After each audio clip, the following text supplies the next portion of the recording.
Hi, everyone. Welcome. My name is Emily Lemiska, and I am Director of Communications and Educational Programming for US Pain Foundation. We're very excited about today's presentation. It's called Pain Relief in Your Pharmacy Aisle. A pharmacist discusses OTC options. And of course, that pharmacist is Dr. Jeffrey Fudin, who we're very excited to hear from today.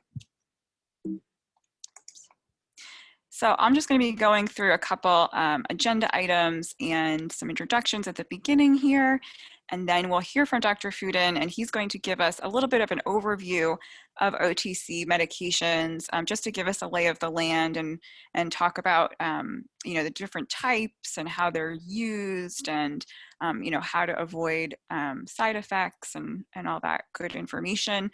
And then what we're really excited for is the Q&A at the end. We have already gotten a lot of great questions from you guys, so thank you for sending those in.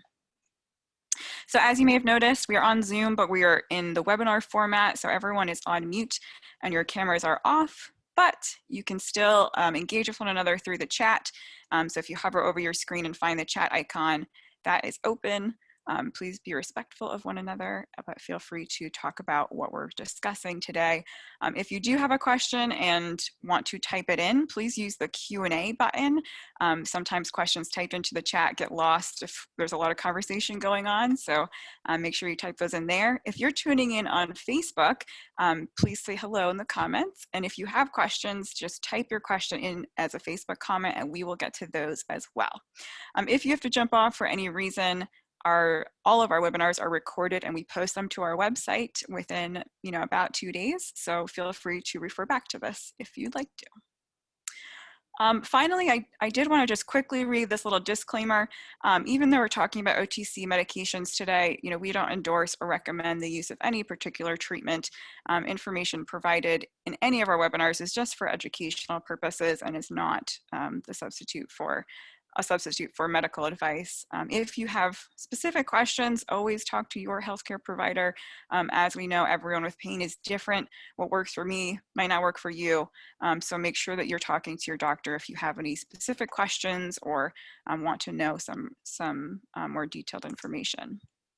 I also wanted to say thank you to our sponsor today, which is GlaxoSmithKline. Thank you for supporting this webinar and allowing us to provide some education about OTCs. So with that, I would like to introduce Dr. Fudin. And some of you may have attended our telehealth webinar back in August, so you might be familiar with him, but for those of you who aren't, I'm just going to read a little background about him because he is a pharmacist, but he is so well versed in the area of pain specifically. So I think it's good to kind of understand where he's coming from and why he's such an expert in this area. So Dr. Jeffrey Fudin is the clinical pharmacy specialist and director of the PGY2 Pharmacy Pain Residency Program at the Stratton VA Medical Center in Albany, New York. He is also CEO and founder of Remitigate Therapeutics, a virtual pain management consulting firm, and owner and managing editor for PainDoctor.com. Dr. Fudin holds adjunct faculty positions at Western New England University College of Pharmacy and the Albany College of Pharmacy and Health Sciences. He also serves as section editor for Pain Medicine, co-editor at large for Practical Pain Management, senior editor for Pain Medicine, and as a peer reviewer for several professional journals. Dr. Fudin is a prolific lecturer, a writer with over 300 publications, and a researcher on pain management topics. And that's just a little snippet of all that he does. And he also, if you missed our telehealth webinar from August, he did write a blog post as well, getting into some of the Q&A in a little more detail, which is really great. So if you want to check that out, make sure to visit our website. So with that, I'd like to welcome Dr. Fudin and turn things over to him. There you are. Okay. Hello, welcome. Hello. So I'll turn it over to you and I'll turn off my screen. Thank you, Emily. All right, first things first, I have to see if I can share my screen. So I'll try that. All right. Looks good. Good. All right. Now I just gotta find my screen here. That'll be good.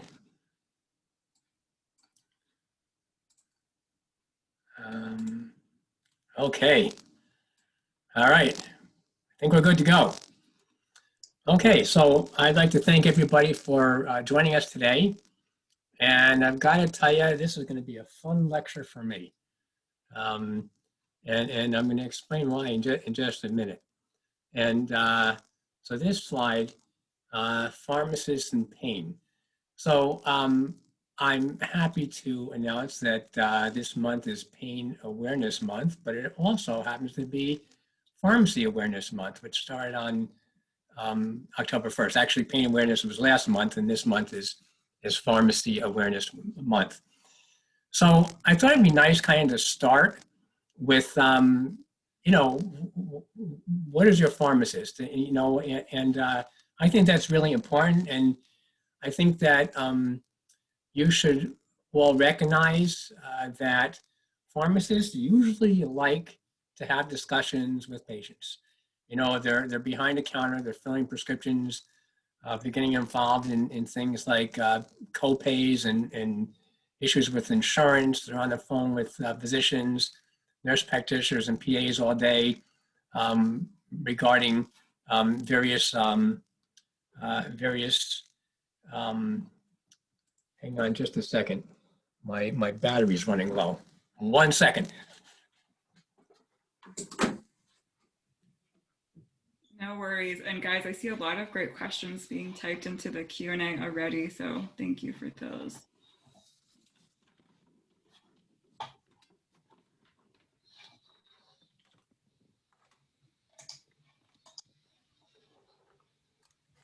Okay, so sorry. I thought that I was plugged in. All right, so yeah, so pharmacists do like coming down from behind that counter and talking to patients, and you're going to see why that's so important as we move on. So, what is the pharmacist training? I think that that's kind of important. It's actually very similar to a medical doctor. Pharmacists go to school first to obtain an undergraduate degree, and then they usually go on, or they go on and get a PharmD, which is kind of like an MD, but it's a Pharm.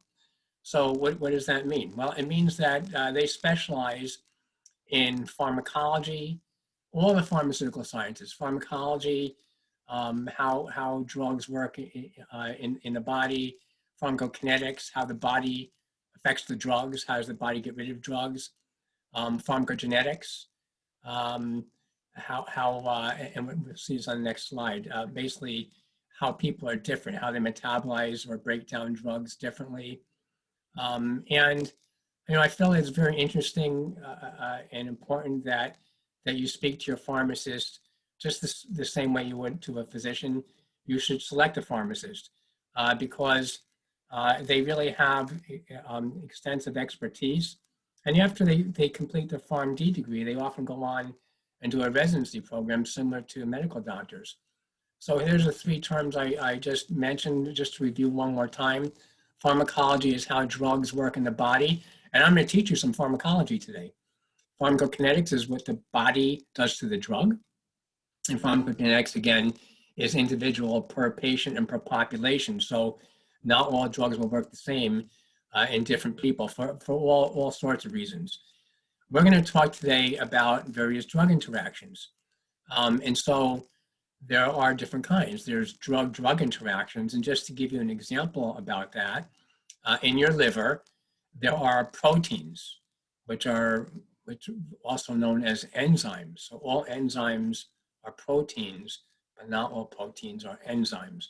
And what enzymes do is they break things down. So there are certain enzymes or proteins in the liver that are responsible for breaking down the drugs that you take into your body. Those enzymes are also responsible for breaking down other things, for breaking down poisons or toxins, all sorts of chemicals. It's important to recognize that kidney function is important because after the liver breaks down the drug, then it gets filtered out of the kidney. And when you go to the bathroom, when you pee, the byproduct of that drug comes out. So kidney function is very important because if you don't filter out the drug, then the blood levels are going to continue to go up. So that's important. Another thing that's important is that, particularly with the drugs we're going to talk about today, the anti-inflammatory drugs have an impact on certain aspects of the kidney. And so there are potential drug interactions, particularly with NSAIDs in patients that are on certain drugs for diabetes, which we'll come back to.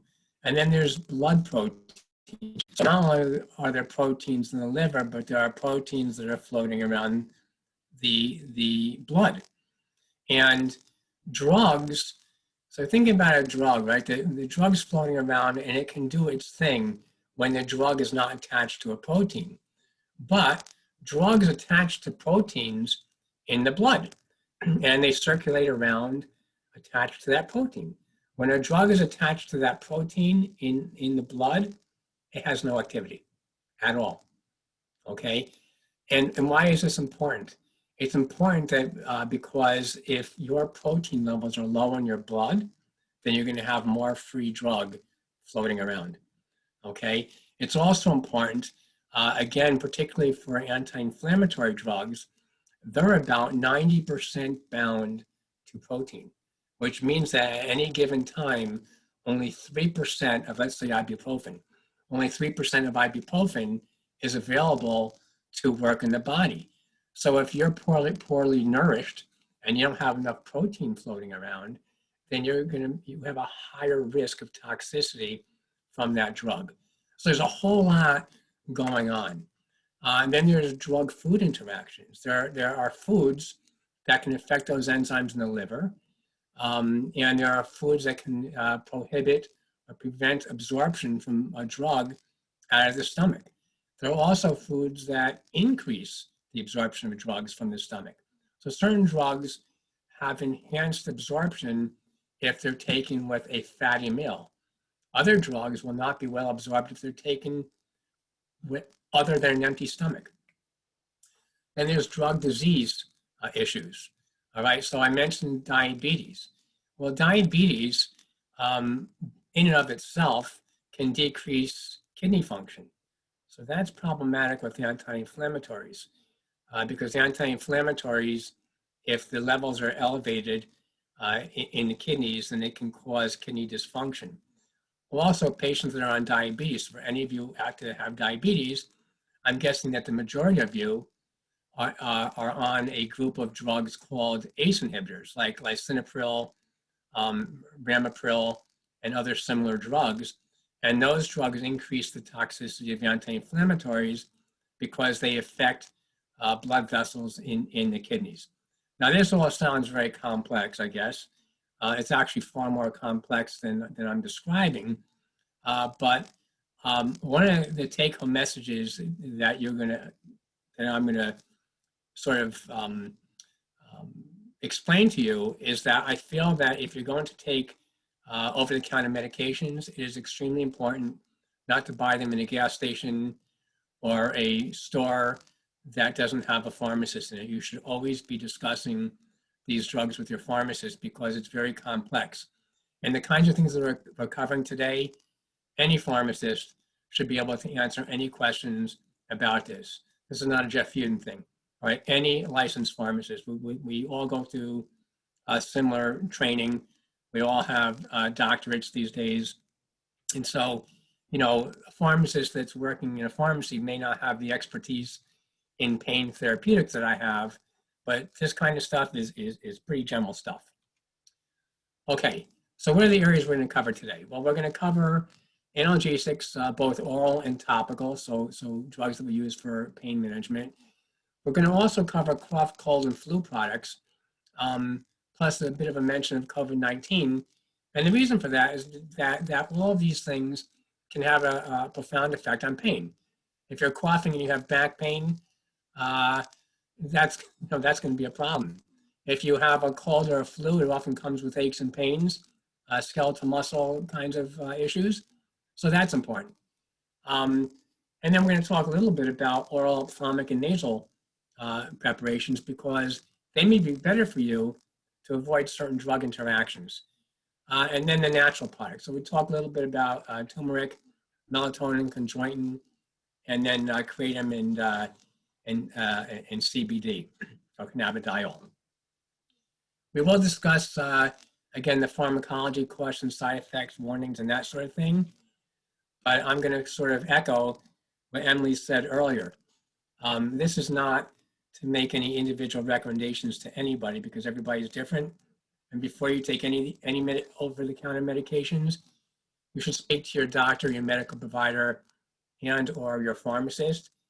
And again, each patient is individual regarding their health, their medical problems, and how they respond to medications and drug interactions with the particular medications that they are on. Okay, so what about the analgesics? Let's start there. We have ibuprofen. The over-the-counter dose of ibuprofen is 200 milligrams. There's two examples there, Advil and Motrin. Ibuprofen is available as a prescription medication in higher doses, 400, 600, and 800 milligrams. Naproxen, the over-the-counter FDA-approved dose is 220 milligrams. And that also is available as a prescription item as 250, 375, and 500 milligram tablets. Then there's the topical NSAIDs. And there's only one available in this country that's over the counter, and that's diclofenac or Voltaren. And that's pretty recent, actually. It's been available all over the world for many, many years. It's only recently that it was approved as an over-the-counter drug in this country, less than a year ago. And then there's the salicylates. There's aspirin, which comes in 325 and 500, specifically for pain. Of course, there is the pediatric dose, or the dose that we use for cardiac or heart prevention, and that would be the 80 milligram chewable tablets. And there's the topical methylsalicylate, which has a salicylate in it. There's all sorts of products. We're going to talk about those. And finally, acetaminophen. So those are the analgesics that, that we're dealing with that are available over the counter. Now, it's going to get more complicated as we go on. So what about the analgesic combination products? Well, there are all kinds. All right, so let's first start with a brand named Percogesic. Percogesic, I haven't worked in a retail or a community setting for many, many years, but I oftentimes recommended Percogesic when I was working in a pharmacy, particularly for skeletal muscle or back pain. That has acetaminophen in it, and it also has diphenhydramine, 12.5 milligrams of antihistamine in it. You might be wondering, why the heck is there an antihistamine in an analgesic? I'll come back to that in a minute. Then there's Midol. So Midol, and there are other similar drugs to Midol. Midol is a drug that is indicated, FDA approved and over the counter for menstrual cramps. Why? Well, that's got acetaminophen in it, which will help with some of the pain. It's also got caffeine in it. And caffeine is a diuretic, and so people who have menstrual cramps generally have fluid retention. And it's got pyrilamine, which is also an antihistamine. So why these antihistamines? Well, certain antihistamines cause drowsiness. And if you're drowsy enough, you have some muscle relaxation. And so that's the reason for the top and the bottom. Personally, I feel that the Midol formulation has changed over the years. I feel that it would be better for menstrual cramps to be taken in anti-inflammatory. And the reason for that is that so there's a chemical in the body, we're going to get a little into pharmacology now. There's a chemical in the body called prostaglandin. Let's call it PG. When PG is expressed in the body, you get inflammation, pain, and possibly fever. All right?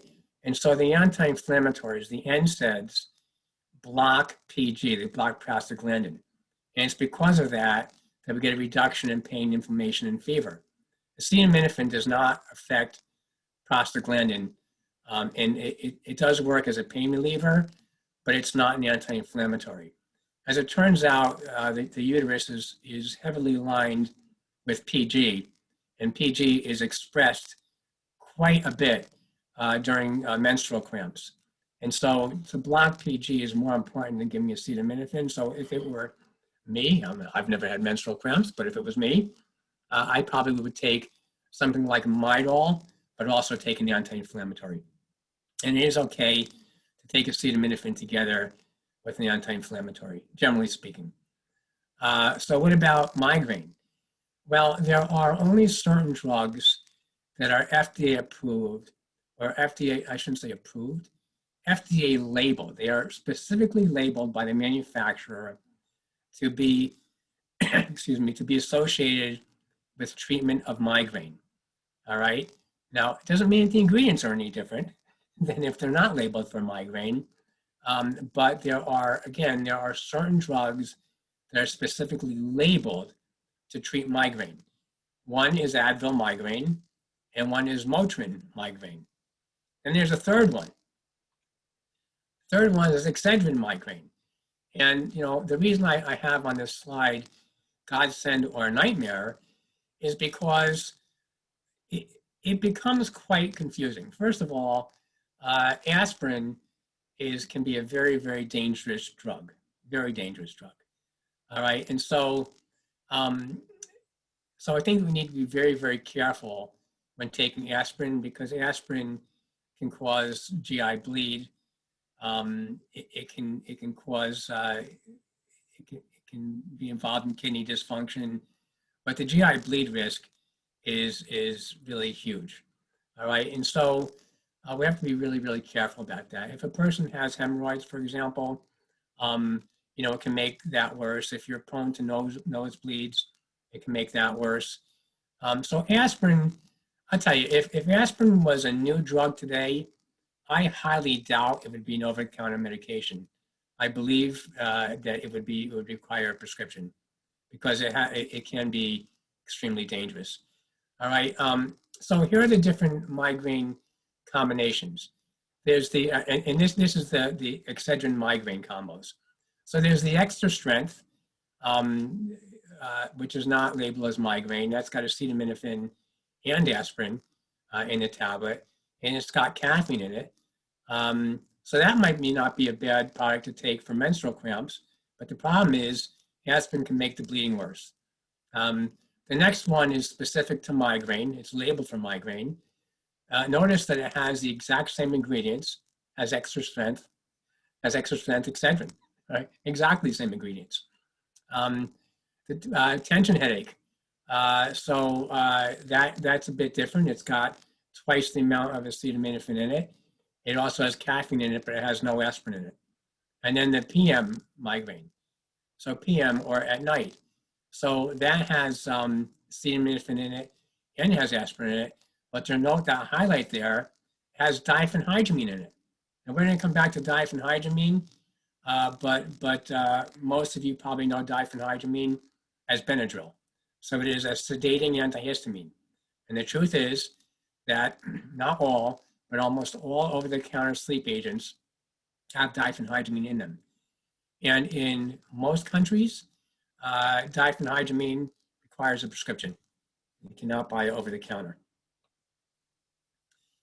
So what are the Advil products? Now, there's a lot of Advil products, and they're not all here. Okay.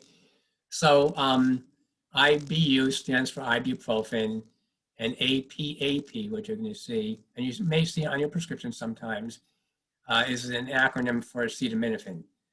What it actually means, don't write this down, it means acetyl para-aminophenetidine. That's the chemical name of acetaminophen, but medical folks abbreviate acetaminophen APAP.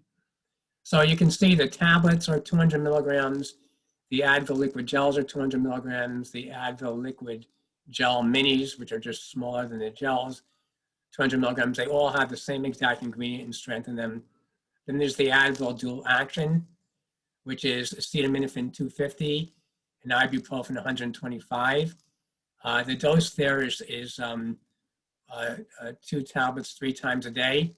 That's kind of an interesting product, because the studies that were done have shown that it's at least as good as taking the higher strength of ibuprofen or higher doses of acetaminophen. But by combining these 2 drugs together, you're actually taking less of each of the drugs over a 24-hour period of time.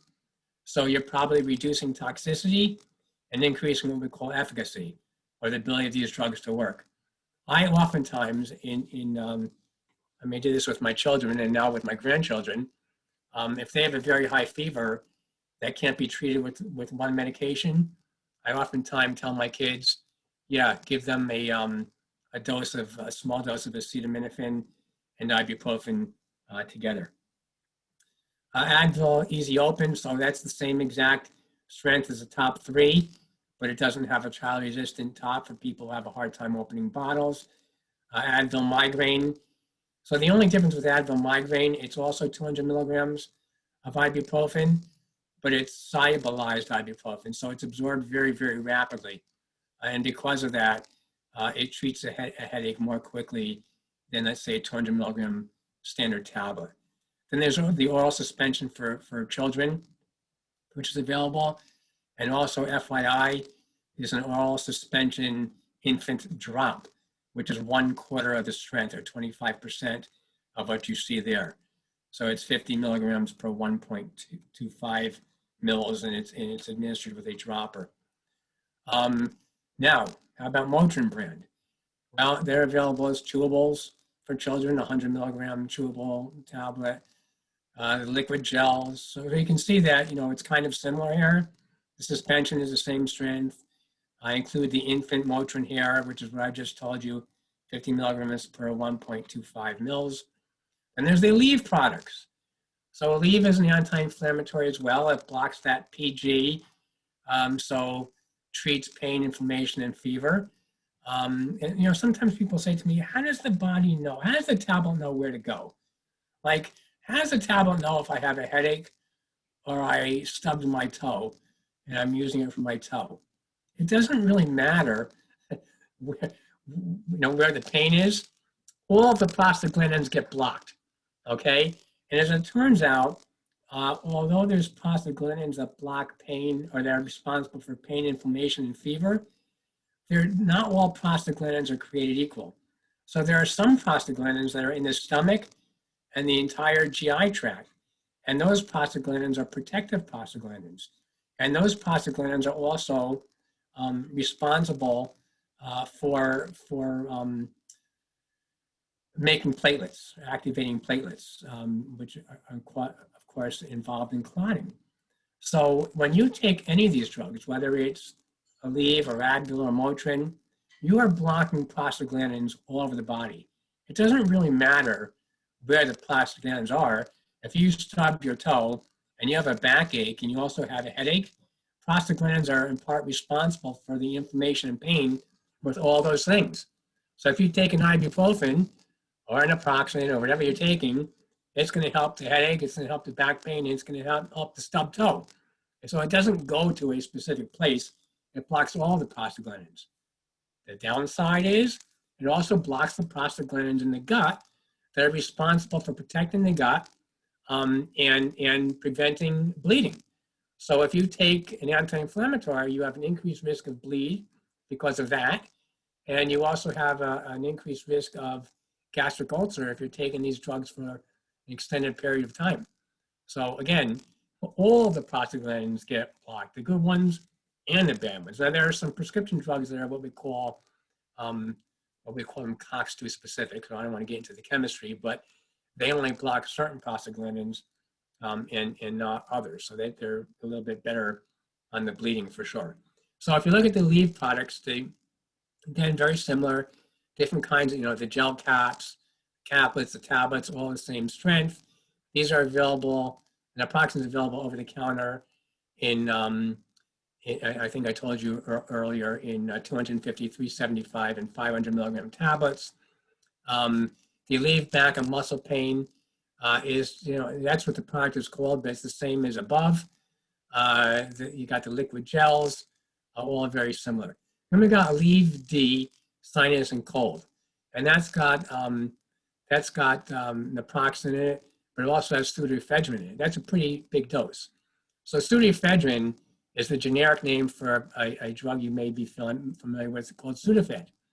I'm going to come back to that in a minute, but I do want to say here that probably not a real good idea to take that at night, because pseudoephedrine keep you awake. But then there's Aleve PM, which is the same strength, and it comes with diphenhydramine, again, a sedating antihistamine. Remember I told you that sedating antihistamines are the same drugs that are in over-the-counter sleep aids. So what about specific examples? So I used Advil here as an example. Advil Dr. Fudin, so I just want yeah. to let you know your video camera has frozen. We can still see your slides and hear you fine, but I wonder if maybe if you stop and start it, if it might stop and start my video. Yeah, if it might reset. I can try that. Okay, yeah. But everyone's saying they can still hear you, so that's good at least. You just want to see my pretty face, huh? Yeah. Oh, there you are. Perfect. All right, good. All right, keep going. Okay. So thank you, Emily. So the Advil product, so here you've got the dual action, which we talked about already, right? Two every 8 hours, which will give you a lower dose of each of those drugs, but the same or better benefit. Advil, cold and sinus. Again, that's got the ibuprofen and pseudoephedrine. So remember on the last slide, I showed you a product that had naproxen and pseudoephedrine, but it was a higher dose because it's not intended to be taken as often. And then the Advil Migraine, which again is the liquid gel, so it gets absorbed faster. So, all right, let me, oh, my slides, there we go. Am I missing anything? Okay, so now let's talk about some of the risks. And I talked about some of these already, right? So there's always going to be a risk of GI bleed, both gastric and duodenal ulcers and bleeding. And the longer you use these chronically, the higher your risk is. So you can get a bleed in, let's say you don't have a GI bleed already, you can see a problem within 7 to 10 days if you take it around the clock every day. If you take it longer, then the risk goes up. Now, that doesn't mean everybody's going to end up with a GI bleed, but for my patients, when I'm prescribing prescription strength anti-inflammatory, or even I have my patients take over the counter on a regular basis, I will usually prescribe something to protect them. Now, I didn't include it on the slides here, but the kinds of drugs that would protect you would be like omeprazole, which you can buy over the counter. It's the same strength as prescription. There's good data to show that those drugs, which we call proton pump inhibitors, can work very well to prevent GI bleed from NSAIDs. And then I think it's important to realize that the risk of GI bleed increases with alcohol. So if you're taking alcohol with any of these anti-inflammatories, that's problematic. Now, I did include acetaminophen here, APAP, because it's important to recognize that if you drink alcohol and take large doses of acetaminophen, you're not really looking at a gastric problem. Now you're looking at a liver problem, because the breakdown product of acetaminophen can cause liver dysfunction if it accumulates. And if you drink alcohol with it, it makes the liver's job more difficult. With regard to kidney dysfunction, I already talked about this. If you've got diabetes and you're on a group of drugs called the ACE inhibitors like lisinopril, or one of the what we call the ARBs, and or diuretics, it's going to elevate the risk of taking anti-inflammatories. Diuretics, the reason the risk is elevated is because there's less fluid going through the kidneys and it's less dilute. So you've got more concentrated anti-inflammatory there, just to put it in simple terms. Drug interaction due to binding, we talked about that, right? We talked about, so we talked about having ibuprofen is very highly bound to proteins in the blood. And so if you're taking a drug, let's say like Coumadin or warfarin, that is more highly bound to protein than ibuprofen. So because of that, if you take a new drug and it grabs the proteins, it's going to release the other drug that you're taking. It doesn't have to be an anti-inflammatory, it can be anything. So there's lots of ways that we can have drug interactions, and the couple ways that I described, believe me, are like a a thimble compared to all the potential drug interactions. And then there's anti-inflammatory activity, which we spoke about. So what about some of these others? What about the topicals? There's diclofenac gel, which again it's an anti-inflammatory. It's an NSAID. It's available by prescription as an oral tablet. And you squeeze it out. It's got a little thing there to measure how much you squeeze out, and you rub that into the areas. The OTC product is approved for all those areas that I told you: hand, wrist, elbow, foot, ankle, and knee. Then there's a Salampis patch, which has menthol in it and methyl salicylate. So menthol comes from like peppermint. It's an organic compound that's obtained from oils from either corn mint or peppermint or other kinds of mints. And it's a waxy, clear white substance. So it kind of smells nice. And it, believe it or not, it has very weak activity at a particular kind of opiate receptor called the kappa receptor. So, and then there's the methyl salicylate. So methyl salicylate is what we call an ester, which is a chemical term of salicylic acid, which is the same place that aspirin comes from. So Salampis has this methyl salicylate in it, which actually does have anti-inflammatory properties. There's another patch that has lidocaine in it, which is an anesthetic. It numbs the area. There's another patch that they have called that has capsaicin in it and menthol. So it kind of, the menthol kind of irritates the area a little bit, and that can help with the pain. And capsaicin, which I'm going to come back to. There's a gel, there's a spray, then there's BioFreeze. BioFreeze has menthol in it, and again, menthol kind of is called a counter irritant. It kind of irritates the area, and it gets the nerves going, so it pays more attention to the irritant than the actual nerve that's causing the pain. So it kind of distracts the nerve. And it's got another ingredient in it called camphor, which has a kind of an unusual scent to it.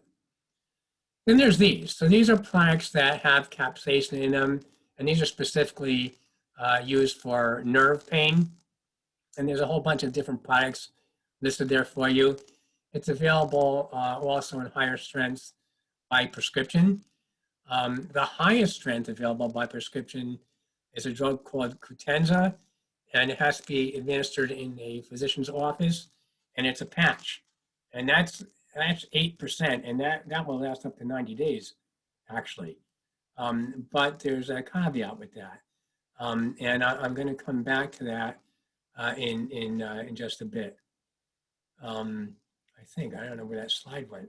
Uh-oh. Maybe I don't have that slide. I thought I did. Give me a second here. I want to find that slide. Well, I don't know where the slide is. Okay, so let me tell you about capsaicin for a minute, because I think that that's important. So let's go back.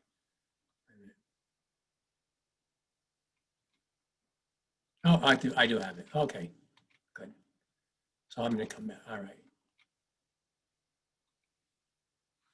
All right. So here are all the various topical products. That's where we ended. There's the capsaicin. We talked about that. Okay. So what about cold and allergy, and why is that important? So decongestants, cough products, that kind of stuff. Well, decongestants are different than drugs for cough or antihistamines. What decongestants do is they actually constrict blood vessels. So what I want you to do is think about a hose, a very fat hose, and the water is kind of flowing through it real slow, all right? And as the water is flowing through it real slow, you can kind of now think of that as blood. So as the blood is going through a blood vessel real slow, the blood is warm. So now think about when you're congested, what's happening is the blood vessels are dilated. They are dilated. And when they're dilated, you get pooled, warm blood going through, and that causes nasal congestion. You can also think about a migraine like that. What happens with a migraine is when you get the aura that people sometimes get, the vessels constrict, and you start to get blurred vision, and you feel nauseous, your stomach may hurt, And then your body realizes there's not enough oxygen to the brain. So what it does is it causes a reflex and it opens up the vessel. So same thing. So now you got a migraine because the blood is going through and it's just pounding. So how can we fix that? How can we fix nasal congestion when we have blood flowing through and pounding in the nose and you got warm congestion? Well, you constrict the vessel, all right? And so now think of a hose. If you have a skinny little hose, the water comes through and it gets washed out. That's what these drugs do. Phenylephrine and pseudoephedrine. Pseudoephedrine is known as Sudafed. Phenylephrine is neosynephrine. There are many, many brands of these things. They basically constrict blood vessels. What's the pitfall for you guys? Well, if you constrict blood vessels, you're gonna get more pressure in the vessel, right? That means your blood pressure goes up. Also, it keeps you awake at night. So there's important side effects to remember. And the reason I didn't include more branded drugs on this presentation is because the way to learn about this is to understand the ingredients that are in these products and to read the ingredients in the products, because many of these products are the same thing across many over-the-counter products, but they are labeled for different things. So there are some cold and cough products that have ibuprofen in them, that have aspirin in them, that have acetaminophen in them, or all three of them. Just the same as there are pain medicines that have decongestants in them and antihistamines in them. So the antihistamines that we see in cold products are diphenhydramine or Benadryl. Again, that's a sedating antihistamine. Another common one is chlorpheniramine or chlortrimeton, also very sedating. Sometimes we see these products combined, a decongestant and an antihistamine. So Actifed is one, a brand name, that has chlorpheniramine, a sedating antihistamine, and phenylephrine in it, which again causes vasoconstriction. That's a good combination for a cold where there's a lot of congestion.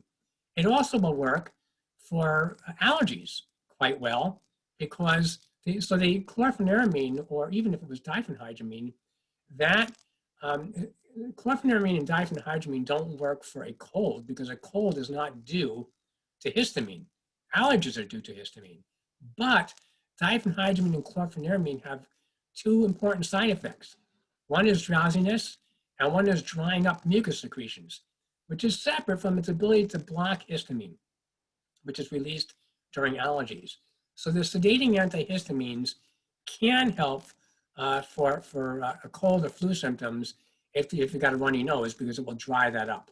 The non-sedating antihistamines, like loratadine, they work well for allergies, but they have no benefit at all for treating a cold because the side effect of them is not drowsiness and is not drying up mucus secretions. Of course, the side effect of taking either diphenhydramine or chlorpheniramine, it dries up all secretions. So not only does it dry up your nose, it makes your eyes dry, it gives you constipation, and it can make it more difficult for you to pee because the flow in the kidneys is a bit blunted. Then there's alcohol in some products. In some cold and flu products, the example here I gave is NyQuil. And then there's nose and eye drops. Now the reason I include these is because if you're on a whole bunch of medications and you have a runny nose, for short-term use, one of these topical products that are used as nose or eye drops for your red eyes might be better. So oxymetazoline, the brand name is Afrin. You drop that or spray that into your nose. It lasts for 12 hours. It constricts blood vessels. And that's why if you've ever used that kind of product, when you spray it in, your nose burns because it constricts the vessels so tight that the tissue can't get oxygen and it burns for a while until you get a little bit of dilation. Phenylephrine works the exact same way. Again, the brand name is neosynephrine, but it lasts for about 4 hours, whereas oxymetazoline lasts 12. Both of these products are also available in eye drops. Why? Because if you've got red eyes, and you want to use like Visine, well, Visine has either one of these. There's different kinds of Visines. They have many different products in them.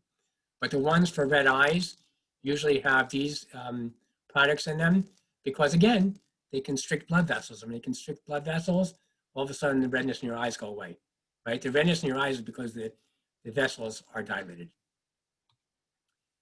Okay, so let's review the pharmacology. We talked about NSAIDs. They block prostaglandins. We talked about aspirin, also block prostaglandins by higher risk of bleed. Acetaminophen, I mean, it may have an effect on something called prostaglandin type 3, but really exactly how it works, people still don't know. Then we have the menthol and the methyl salicylate. We talked about that, and the capsaicin. So I want to spend a little bit of time on capsaicin because I know one of the questions from some of the folks in the audience was, what about drugs for neuropathy? So for local neuropathies, this is how capsaicin works. There's many, many blood vessels. So that's what you're looking at there on top is the epidermis, the top layer of the skin, and the nerves go into the skin, and you have some kind of neuropathy or burning pain. And so when you rub capsaicin on, it hurts. It's a little bit at the beginning. It's like rubbing peppers. Capsaicin comes from hot peppers. So it burns a little bit when you first take it. And then what happens is you get a desensitization, right? A desensitization. And then for a short period of time, you get defunctionalization. So what happens, you can see the nerves are no longer in the epidermis there. Now, I'm not so sure we get defunctionalization for short-term use of short-acting, low percentage capsaicin. But I mentioned to you earlier on that there's a prescription item, a patch available that's 8%. And what happens is that the nerves basically disappear from the top, from those layers in the epidermis, and you have pain relief for up to 90 days. And after 90 days, those nerves start to grow back. So that's how capsaicin works. It actually causes defunctionalization of the nerves that are in the epidermis. So you lose the feeling there. What about sleep aids? All kinds of combinations here. Tylenol PM. So I think you're starting to see why it's probably a good idea to speak to your pharmacist, because this gets confusing. All right, Tylenol PM is intended to be an analgesic, but it's got an antihistamine in it. A sedating antihistamine, and that's why you're supposed to take it at bedtime. ZQL, or ZQL Pure Z's, is melatonin in lavender. So melatonin is a natural substance that can help with sleep, and lavender is supposed to have this nice smell that also helps sleep. Simply Sleep, that's the name of the product, is a Tylenol PM brand that also has diphenhydramine. So that's a Tylenol product that's actually labeled for sleep. And does it have Tylenol in it? No, it just has diphenhydramine in it. Then there's Unisom. Unisom has diphenhydramine in it. That's a pretty darn big dose, 50 milligrams. So again, if you're on opioids, you need to be careful about this, because taking sedating drugs like this can increase the risk of opioid-induced respiratory depression. Then there's Unisom sleep tablets. So same product name, but it's called sleep tablets. That has a different antihistamine in it called doxylamine. And doxylamine is similar in a lot of ways to diphenhydramine. The doses are the same. It is a sedating antihistamine. Then, which I mentioned earlier, there's Advil PM. It's got diphenhydramine in it and ibuprofen. I mentioned earlier there's Aleve PM. It's got naproxen and diphenhydramine in it. Again, if you take 2 of these tablets, which is the dose for both Aleve and Advil, 50 milligrams of diphenhydramine is quite a large dose. And again, if you're taking other sedating drugs, it could be problematic. Then there's a natural product. So this is my last slide, and we'll open up for Q&A. So there's St. John's wort. So I gave you some pictures there to look at. Now, I don't want to get too complex here, but I want you to understand. If you have nerve pain, it is similar to an electrical wire. Something is wrong with that electrical wire, and you're getting a shocking sensation. So it can be kind of numbing, shooting, like if you ever have a limb that kind of falls asleep, there's something wrong with the wire, right? There's a lot of ways to pharmacologically treat that. So with wires, we're talking about copper or silver, positively charged chemical ions. Copper is positively charged, chlorine is negatively charged, and they flip-flop back and forth down a wire like you see on the right side.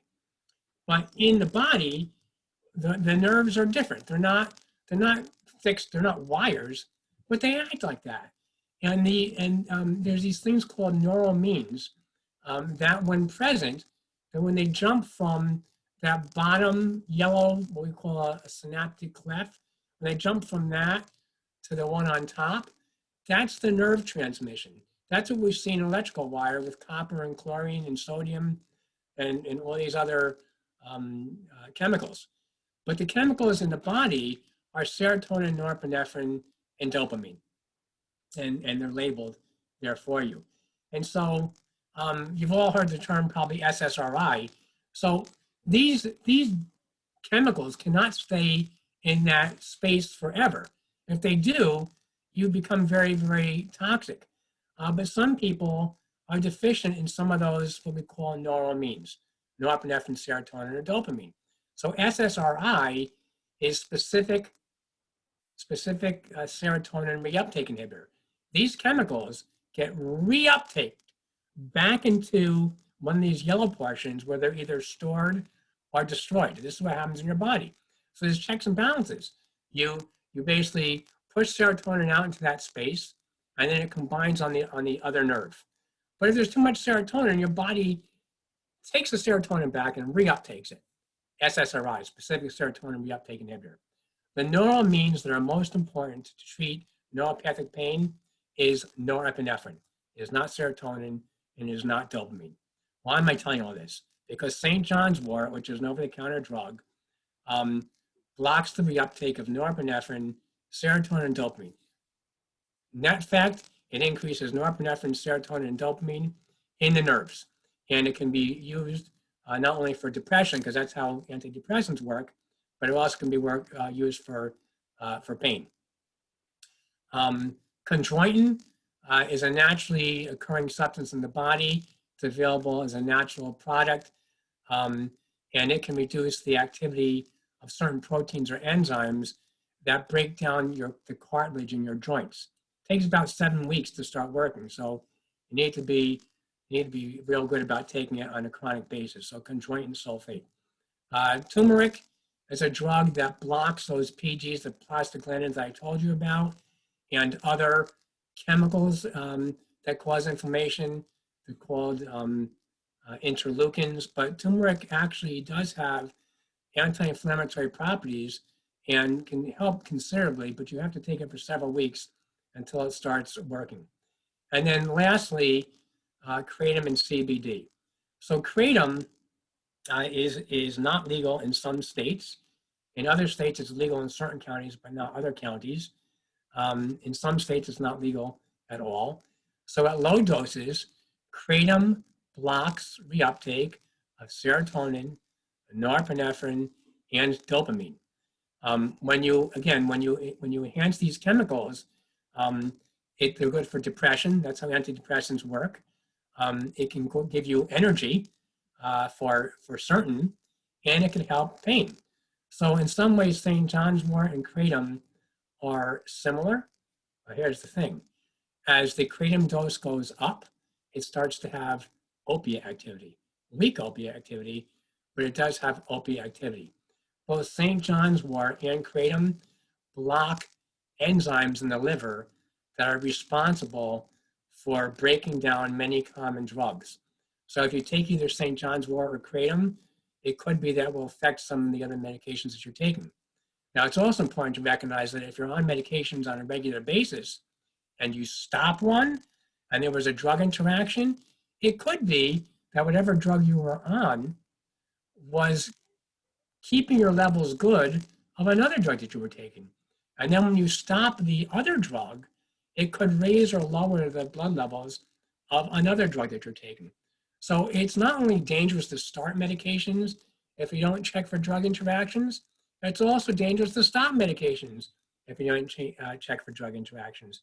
And then there's CBD, cannabidiol, which is a marijuana type product, right? And there are natural places in the body that uptake this drug, and it can work for pain. It mostly works for neuropathic pain more than it does for generalized pain. And so we have some time for questions, and I'm happy to take them at this time. Awesome. Thank you so much. That was so informative, and I feel like I just learned a lot of science. I did want to ask Dr. Fudin, your video froze again, so maybe if you stop the video and start it, it will Okay. come back. Start. I don't know why that's happening. How's that? That is better. And I think, Okay. yeah, the audio is fine. We were hearing a little bit of echo, but I think it's gotten better now. So anyway, so we've had so many questions come in, and they're all really interesting. So I'm trying to group them together a little bit. Yeah, So so I know we're like near the hour, but yeah, I'm happy to stay for, okay. for as long as, for a while longer to answer these questions. Thank you. And if anyone does need to jump off, just a reminder, we do record this, so you can always check back later if you have a conflict starting now. So one question that we had was from Facebook, and it was from actually the other day, someone asked it. Are there topical creams besides Icy Hot? And so you touched on that a bit as far as the other options, but then as part of that, someone else was also asking, how is a topical different from a medication, especially with now we have oral NSAIDs and then topical NSAIDs, and sort of like what are the differences? So two-part. That is a fabulous question. Most of the over-the-counter topicals have similar ingredients, either menthol, methylsalicylate, and or a capsaicin, right? Or lidocaine. So lidocaine is for numbing, specifically for a local neuropathic pain like post-herpetic neuralgia, right, or shingles type pain. The other ones can be used for muscle rubs and stuff like that. The diclofenac is very interesting. That it's an anti-inflammatory. The huge advantage is that it does not work systemically. So even in patients, now this is going right up against the FDA labeling. The FDA requires that all anti-inflammatory products, whether they're over-the-counter or prescription, all have the template warnings: GI bleed, hypertension, heart disease, all the nasty things that NSAIDs can do. But the truth is, and the science is, if you were to read the scientific studies, is that the blood levels of any of these products are extremely low. And recall also that I said that 90% of NSAIDs are protein bound if they do get into the blood. So the chances of having any kind of systemic toxicity from a topical diclofenac is pretty darn low. But it does work locally. And studies have shown that it works as well or equally to the oral products in some patients for certain kinds of pain. So a lot of the medical organizations now are recommending, if a patient goes on NSAIDs, that they first try the topical product. So I highly recommend, if you're going to be on NSAIDs chronically, use the topical product first. And you also could use the two of them together if you had to. Okay. And another question that's sort of come up from a few different people is, so the topical diclofenac, which I hope I'm saying right, it's newly available over the counter. And so is, like, I think lidocaine patches also are now available over the counter. But what are the differences in strength with those medications between, like, some people may have had them as prescriptions, and so now they can get them as over the counter? Like, are they significantly lower strength? So yes and no. So the diclofenac is the same. It's the same strength that was available by prescription. The lidocaine, there's all different strengths. There's different prescription strengths, and there's different over-the-counter strengths. There is now a 4% product available over the counter. Prescription solution is 4%. So the over the counter, their strengths have gone up of lidocaine. I think the most important thing is to, 4% is as high you're going to get over the counter, or you may get less. But the important thing to remember is that lidocaine is not intended to treat bone pain. one thing that drives me up a freaking wall is when an orthopedic surgeon doesn't want to give an anti-inflammatory to a patient who just had, let's say, a shoulder procedure, because they say the anti-inflammatories can lengthen the time to which we get bone fusion, so that your bone tissue heals. And that may or may not be true. The jury's still out. But sometimes they'll send them home with lidocaine. I'm like, are you freaking kidding me? There's no way it's getting to that joint. It may numb the tissue a little bit, the skin, but it's not going to help. So the important thing to remember is that lidocaine is for topical neuropathies, things like shingles, all right? And there are other kinds of topical neuropathies, but they're not for like treating back pain. But how's it going to get from the skin inside the spine? It's not going to happen, right? The diclofenac does penetrate in to a certain degree, and so it can get to that tissue, and it does, and it's been shown to. But lidocaine is only going to get so far in it. The molecule is different, and it doesn't get absorbed the same way. So, I mean, the short answer to the question is, yes, it is equal to some of the prescription products, but it is not equal to other. So if you want a high strength, look for 4%. Okay, great, thank you. And then another question we had someone who has chronic kidney disease, and they said that, they can't really use NSAIDs because of that, but Tylenol also doesn't really help. They've tried some topicals and those aren't working either. Do you have any recommendations for someone who needs to be, mindful of the effect on their kidneys? Yeah, so if you have kidney dysfunction, acetaminophen is okay. Anti-inflammatories obviously are not, as mentioned by this person. Without knowing more specifics, it's really hard for me to say, but there are medications that can be used, and I would speak to the medical provider. Things like, I think you said back pain, is that what you said? What kind of pain is it? I'm not, I think she has CRPS, I believe. Oh, okay, so regional pain syndrome. Mm-hmm. Okay, so there are actually products that can be used, but they're not available over the counter.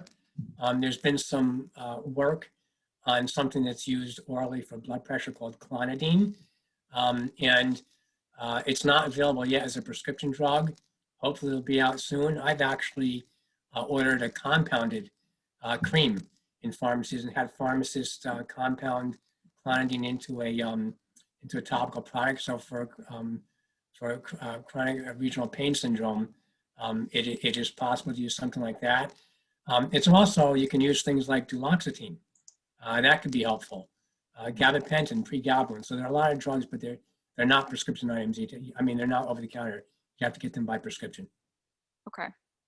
And then that kind of brings me to another question or comment that came up in the chat as you were talking, of someone bringing up, the suggestion to eat food when you're taking NSAIDs. Is that something that you agree with, or think helps with some of those, the effects on the stomach or otherwise? Okay, so great question. So taking food with an NSAID is not going to reduce the risk of GI bleed, and it's not going to reduce the risk of duodenal bleed, but it will reduce the risk of stomach upset by taking an NSAID. So you should absolutely always take it with food. It also, because these drugs, if you're taking on an empty stomach, can cause local irritation in the stomach, which isn't the same as just because you have pain in the stomach doesn't mean you're going to bleed. All right, people confuse that a lot, but you absolutely should take it with food. The absorption is not so much affected. If anything, it's actually increased a little bit if you take an NSAID with food. Okay, but that's good to know. So taking food isn't like, if you're taking too much, food isn't gonna save you from side effects. So it's really, you just have to watch okay. I didn't know that. So that's actually great to hear. What else do we have? We have so many questions, guys. So I'm trying to see how many I can get to. Oh, and someone is reminding me in the chat that earlier we had talked about, or you had said, using like a PPI to help with the stomach issues. Is that, but we also were hearing a lot about antacids and PPIs specifically, that they also have some concerns with them. So I don't know if you want to It's always a trade-off. Yeah. So like Okay. omeprazole over the counter can actually contribute to osteoporosis. So Mm, that's problematic. okay. It can also cause other issues, bone necrosis in the jaw. So and there are things that can happen with those medications, but they're relatively safe overall. And if your doctor is monitoring you with DEXA scan for osteoporosis, then I would say PPI. Listen, you have to look at the risks and benefits. If Hmm. you require long-term NSAIDs and your doctor knows that you're taking them, what's worse, a GI bleed or osteoporosis? And you can monitor for osteoporosis, but nobody has a Doppler in their stomach monitoring bleed. Mm, So as long as you are medically monitored, right? So some of these over-the-counter drugs, I mean, they're real drugs. Just because over-the-counter doesn't make them, doesn't mean that they're safe. So I hmm. think it's okay to take some of these things chronically, but you really need to have regular checkups because there can be problems with them. And as I said, some of these PPIs that are available over the counter work extremely well to prevent specifically against NSAID-induced gastroenterological ulcers. There's good data to support that. Now, there's like over-the-counter Tagamet or cimetidine. So what about those? Well, that's good to prevent NSAID-induced duodenal ulcers, but not gastric. Hmm. All right. So you want to be able to protect against both of them. Can you use both of them together and maybe reduce the dose of them? Hmm. No, that's not a good idea. I mean, if you're under the care of a gastroenterologist or again a physician, it would be okay, but you may lose benefit one or the other. Here's a great example. Like there's a prescription drug name called sucralfate or carafate, and that doesn't work the same as the other two drugs. So like Tagamet or cimetidine decrease acid production in the stomach. That's how that drug works. The Mm, PPIs, like omeprazole, actually turn off your body's ability. We have like this pump in the stomach that makes acid. So the PPIs prevent the production of acid, and cimetidine or Tagamet prevent acid from being made, not in a different way. So omeprazole, first it shuts off the pump. Then after the acid's made, Tagamet can work. All right, or cimetidine. Sucralfate or carafate, which is a prescription drug, puts a barrier over the top of the ulcer. The problem is it needs an acid environment to work. So if you give Tagamet, if you give PPI, prescription sucralfate or carafate will not work because you don't have an acid environment anymore. So there's a lot going on. And that's the reason why I say if if you have any of these questions, believe me, pharmacists love coming down from the back of that counter to discuss these things with you because like all these things are swirling around their head all right. day and they're thinking about these things all day and they are the most grossly underutilized medical profession that I could think of. They Right. are so knowledgeable about all these things that they probably know more than I know because I'm not working in a community setting anymore. Mm. And they're happy to answer these questions because, like, oh, thank God somebody asked me a real question. No, that's great advice, generally speaking. And for those of you whose questions we won't get to today, definitely just keep that in mind. But we're going to try to do a few more here. Someone asked in the chat, since we're on the topic of NSAIDs, is it safe to use diclofenac if you're also taking an oral NSAID, including if it's a prescription strength NSAID? Okay, I'm going to give you two answers. The answer according to FDA labeling, it's going to have the same warnings whether it's topical Hmm. or oral.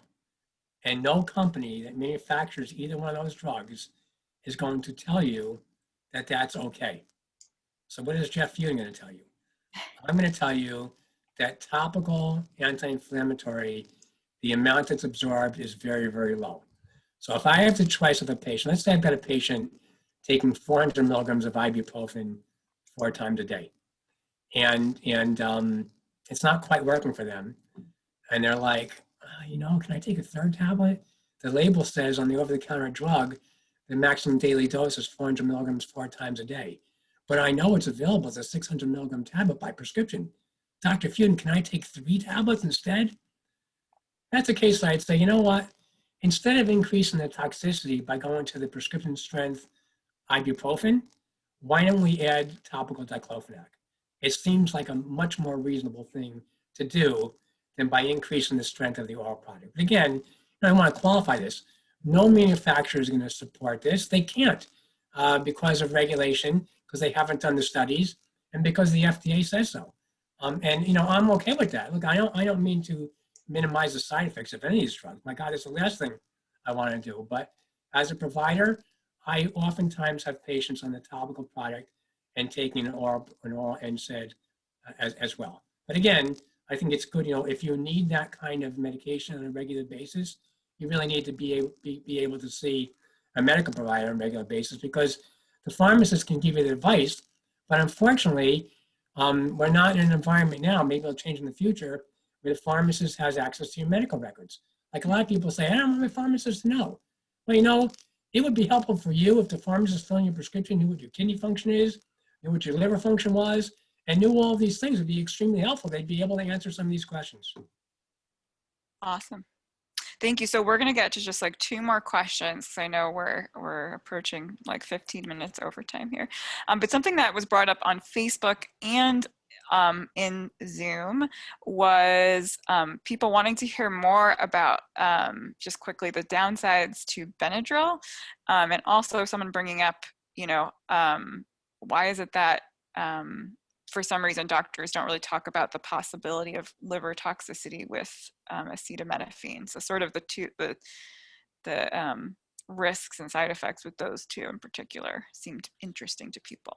Okay, well, I can't, I can't guess why a physician wouldn't talk about acetaminophen toxicity other than they have like 10 or 15 minutes to see a patient, do their vitals, right? Go through all their 10 different medical problems and whatever else. Yes, acetaminophen, just because of the way that it works and because of what the liver needs to do with it and the metabolite that it turns into, can be liver toxic. If you take acetaminophen on a regular basis, you should try and not go any higher than 3 grams, 3,000 milligrams a day, and depending on your age. So if you're younger, let's say less than 65, 4,000 milligrams a day could be okay. But I mean, the consensus is 3,000 milligrams is the best maximum dose. And when you add anything else that causes liver toxicity, the risk of taking acetaminophen is increased. Alcohol is one example. There are many other examples. There are drugs that cause liver toxicity that when combined with acetaminophen are not problematic. But if you're using them both chronically long-term, it can become problematic. As far as the diphenhydramine goes, it is very sedating. I mean, it's the reason why it is used for over-the-counter sleep agents. So is it a problem? Well, it's a problem if you're driving, right? There's a very small percentage of the population that actually gets hyper from taking diphenhydramine. Maybe 1 or 2% at the most. So, I mean, it's good to have diphenhydramine in the house because it works pretty quickly. And if you have like a bee sting or something and you're allergic to it, it's kind of good. I mean, I would recommend people like to chew that. I mean, yeah, it's mostly dangerous if you're on a bunch of other drugs that also cause sedation. So like if you're on Elavil or amitriptyline at bedtime for pain, depression, and or sleep, that causes sedation.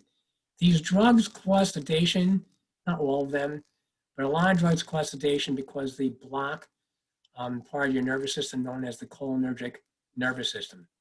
And when you give an anti-cholinergic drug, like diphenhydramine, like doxylamine, which is an Unisom, like amitriptyline or Elavil, which is an antidepressant, they all have anticholinergic activity. The cholinergic nervous system is responsible. It's all the things that happen in your body automatically. All right, not all the things, but it's one side of the nervous system. So peristalsis, the ability for food to move down your GI tract. So what happens when you take an anticholinergic like diphenhydramine? Constipation, less motility, also less secretions. So a double whammy on constipation. I mentioned dry eyes, salivation, dry mouth, dry nose, which we use it for in cold and flu products, Mm-hmm. dry eyes, right? And an inability to pee. So if you're a person that has a problem with urinary retention and you take diphenhydramine, it's problematic. When you start layering these things, it becomes more of a problem. So let's say you're on amitriptyline for whatever you're taking it for, and now you're taking diphenhydramine, you're like drinking wine at night, and you're on an opioid. That's a problem. Mm. And your endocrinologist has you on Lyrica or Neurontin for neuropathic pain syndrome.